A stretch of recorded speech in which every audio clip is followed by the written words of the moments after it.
What's up, guys? So this isn't really a skit. The other day, I went out and bought a couple of hockey card packs. I'm not a collector. I don't know what I'm doing. But my very first pull was this guy. I don't know how well you can see that. There you go. Jakey, right? So I thought it'd be funny to shuffle all the cards together. And whoever I pull, we are trading Jakey for, okay? So I'm doing this totally off random. Here we go. Okay, Zdeno Chara. Feel like we can do better than that. You know what? We get a couple tries. At this. Let's try this. Okay, Anders Bjork. That's not going to work for me either. Let me cheat a little bit here. Seth Jones, no. Let's take out Nazem Kadri. I don't think we want. Okay.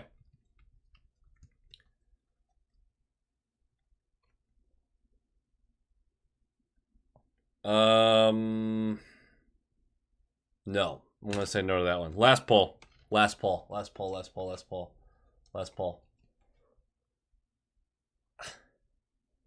Oh, wait.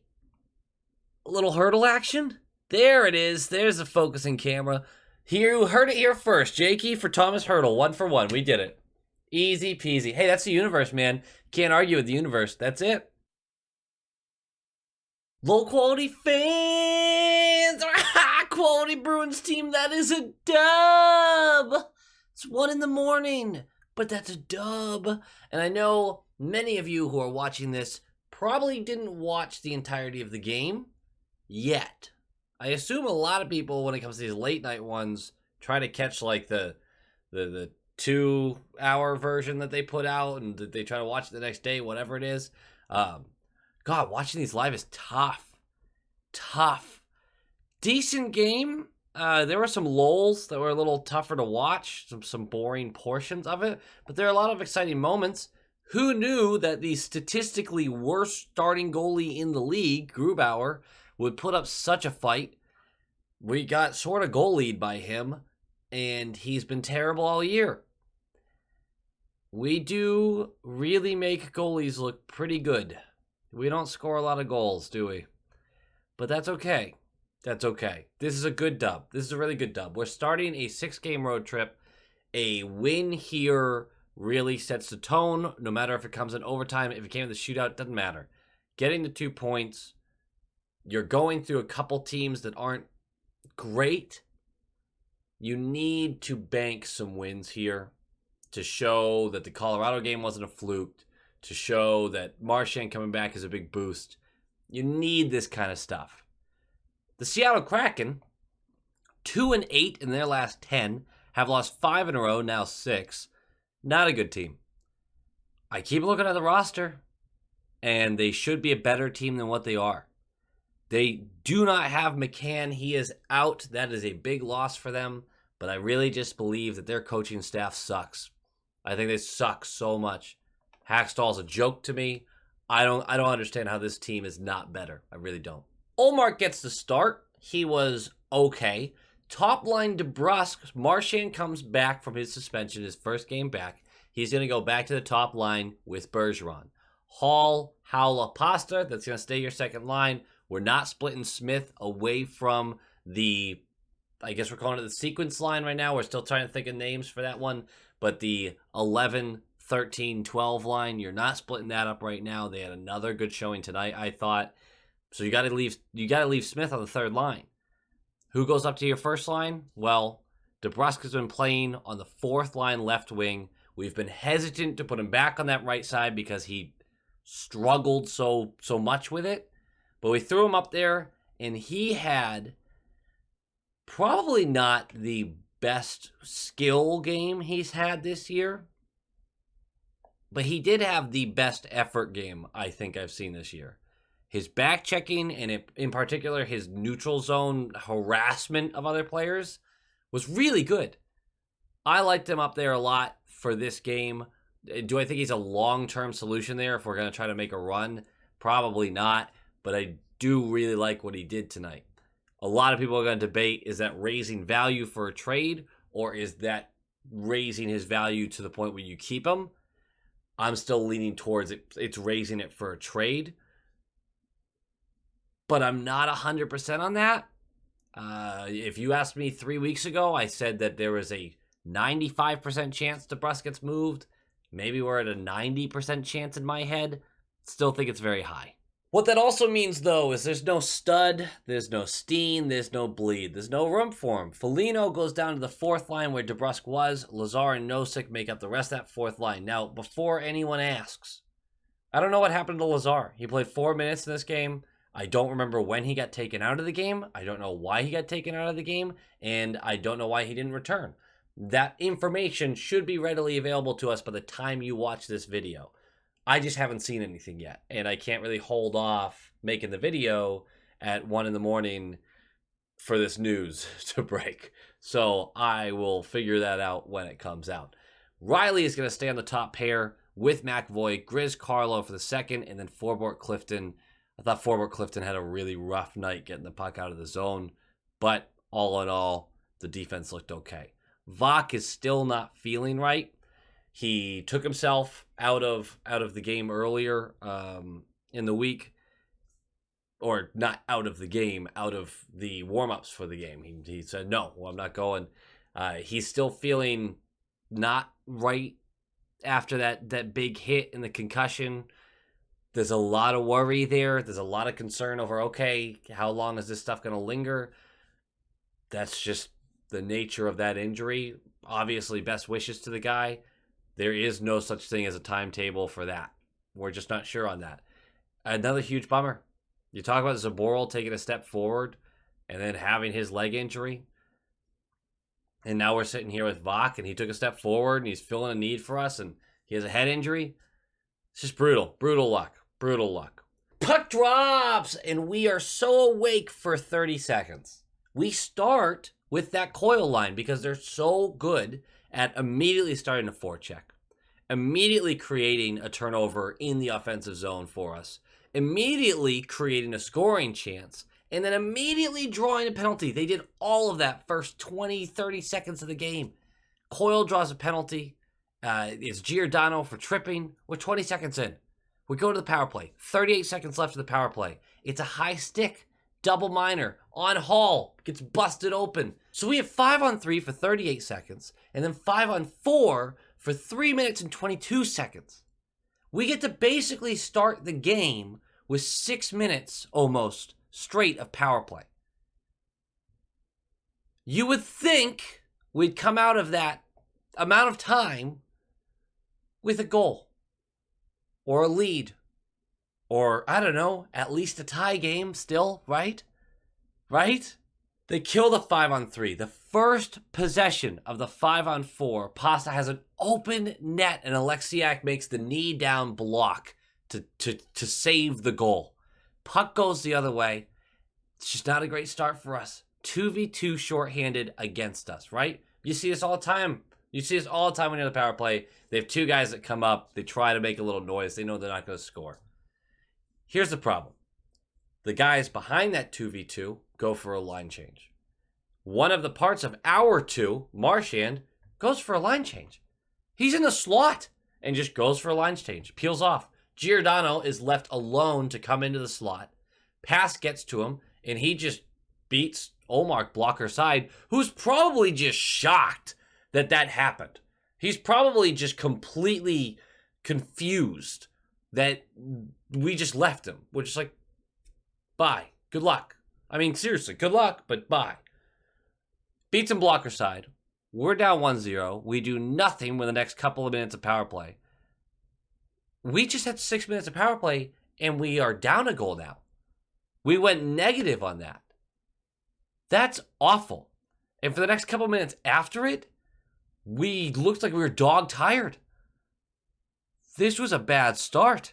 And I was getting concerned because even in the little moments where we were creating in this first period, things weren't going in. And I was like, oh no, is this like the unlucky game? Are we going to have that tonight? Because that does happen every now and again, where you just have a game where you can't get, nothing's going your way.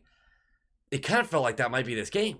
11 minutes left in the period, and the really scary moment. McAvoy is coming into the zone, the defensive zone. Wenberg is also coming into the defensive zone in a battle with another Boston Bruins player. He has a stick head high and spears the helmet off of McAvoy.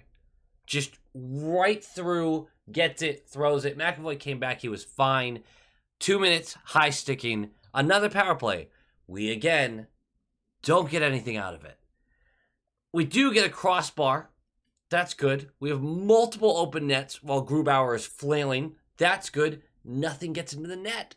And I'm just concerned. It's bad juju. It's such bad juju. Finally, after, I guess that's 4 power plays for us technically, it is their turn. Forbort for high sticking. It's a scary kill, but it's a skill. It's a kill. This was a game at this point where I know Seattle struggles to score. We all know that. And I knew we weren't getting shut out. Like, I said that out loud. We're not getting shut out by this team. We're gonna beat them a couple times. We needed to make sure that they weren't capitalizing on dumb shit because they struggled to score. So don't give them anything easy. Both of their goals came off giving them something easy. I was concerned that we were going to give them a few things and the lead grows and we aren't the best scoring team either. We were going to struggle to catch up. 4:40 left. Hall, nice move off the wall, goes through 2 defenders, goes right in on Grubauer. Grubauer barely makes a save with the left skate. Immediately after that, Hall gets interfered with. Power play, 2 minutes. Don't get anything out of it, but 2:27 left. Haula is behind Grubauer's net with the puck, tries to feed the front slot, and it gets deflected and goes high over Grubauer's head. And Lauzon tries to play it with a high stick, but all he ends up really doing is tipping it enough so it drops behind Grubauer, and Jakey is there to just whoop. Thank you very much, m'lady. Tip of the cap. Not too shabby. Jakey gets a free one. He fought for that space. I'm going to give him credit for that. It's a tie game, and it is amazing to me that Grubauer is having the best period of his season. It really is. And it's a bad bounce for him that ends up going in the net. I kind of felt bad for him on that one. But it's 1-1. Period will end 1-1. We really needed that goal. We weren't out of the game by any means, but we had won that period so severely to have walked out of there without a lead, let alone just being down, honestly. We just needed it. We needed to tie the game. Nice start to the second period, but about 3 minutes in, Nosika's going to go for high sticking. 2-minute penalty. Hey, doesn't matter. We had 3 scoring chances on this. 3 scoring chances shorthanded. The biggest one being Bergie, basically a replication of the Giordano goal, where Marchand draws the defenders on the wall. He whips it to Bergeron, who's alone in the slot. Again, shorthanded, and Grubauer just stones him 5-hole. Good save by Grubauer, the worst statistical starting goalie in the league. But good save by him. Sure, great, whatever. But we lock it in, and the team looks good. 13-13 left of the period. Howlow wins the faceoff. Back to Grizz, who feeds McAvoy over on the right side, right point, and it's a beautiful no-look pass, cross slot to Pasta in his office. Pasta did his typical just lean back, get away from the pressure a little bit, and the pass is so smooth. And the no-look, he has eyes on Grubauer. Grubauer is locked in with him. Grubauer doesn't react quick enough to the pass. There's a ton of net to shoot at, and this was an absolute bazooka. This was ridiculous. No mercy, I think is the note I took there. Pasta hammers this past Grubauer. 2-1. Game's over. We scored there. We were dominating again for a few minutes. This was game over. Just snuff it out. Finish the game in the second period. I know that you can't finish a game early, all that crap. Just pot one more. Continue to barrel down on them and don't make any stupid mistakes. Just don't make any stupid mistakes. 7 minutes later, 6:40 left in the period, and it's another bad change, mostly by Marchand again. We continued to be dominant. We just couldn't punch one in, and we spend a full minute because the top line, Jakey included, a top line shift that is just all over them. McAvoy pokes the puck away in the neutral zone when they finally manage to clear the puck, and they're trying to go for a transition. He pokes it away. And Debrusk jumps on the chance to get the puck back. And so he's high in the neutral zone. McAvoy is in the neutral zone. And the other players are going for a change. No one's back checking at all. And Riley is in the back. Puck gets pushed forward. Jakey doesn't get it in time. Not really his fault. And it's a 3-on-1. Eberle is on the right side. He's going to go over the right circle. He's going to look, keep selling pass. Riley has to commit to, I don't know, maybe I lie down here and hope that he tries to pass through me. Eberle just goes right in on Ullmark, gets him outside, inside, over the blocker. Beauty of a shot. Just great work by Eberle. 2-2. It's another free goal. Good for you guys. Congratulations. That's yours. You have this team. You literally just need a 1-goal lead against this team. Just don't do anything stupid. And now they're back in the game. Just like that. They never were really out of it, but now they're in it, and now it's just going to take one bad bounce. 4 minutes left. No stick for high sticking. Luckily, we kill it, because I was just waiting for that bad bounce the whole time. Going into the third tied. During the intermission, I was able to kind of refocus myself, and yeah, you know what? Win the third. We didn't win the third. We go through the entire third. No one scores. We're going to talk a little bit about it, but we didn't win it. They outplayed us. The interesting things that happened in the third period. 3 minutes in, the Nesson building got evacuated for some reason. A fire or something. Jack Edwards is a mess tonight, by the way. He was slurring a lot of words. He was all over the place. I'm not a Jack hater. Like, I enjoy Jack for the most part. He had a weird night going on. I'm just saying. So we get sent over to the Seattle feed, which was kind of interesting. I've listened to a bit of them before, though, so it wasn't that unique. 10 minutes in, we're being completely outplayed, which is making me uncomfortably upset because, again, I felt like we just needed to not make any stupid mistakes and we would still have the lead. Don't give things away for free, but we do that. We do. Also, 10 minutes in, Jack comes back and proceeds to giggle over the mic for a minute and a half during live play. And he knows that he's on the mic. He's just laughing. And there's little comments being made, but he's just laughing. Not talking about the play on ice at all. I am so critical of other commentators doing that I can't not criticize Jack for this. Bad night, bad performance by the broadcasting team. Not you, Brick. Brick was doing his job. It's fine. 7:30 left, and their good bounce came. Ullmark completely loses the puck on a weird bounce that basically goes over his head and goes back behind him and behind the net. Blackwell is there, uncovered. He has an open net to swivel the puck in and just can't get the angle. Can't bury it. We get away with one. That was their good bounce to win the game, and they weren't able to capitalize. So we're going to go to overtime. The second rush of overtime. We get the puck. We attempt once, cycle it right back out, drop for Jakey. He picks up in the neutral zone, picks up some speed, goes down the left side, and as he crosses over the bottom of the left circle, sharp angle, it's a really nice, quick wrist shot that Grubauer should have 100 times out of 100. This is a hell of a shot, but it's a short side, and he had nowhere else to go with it. Grubauer stoned us all game. I mean, he gave up 2, but stoned us all game, and then threw the game away on that.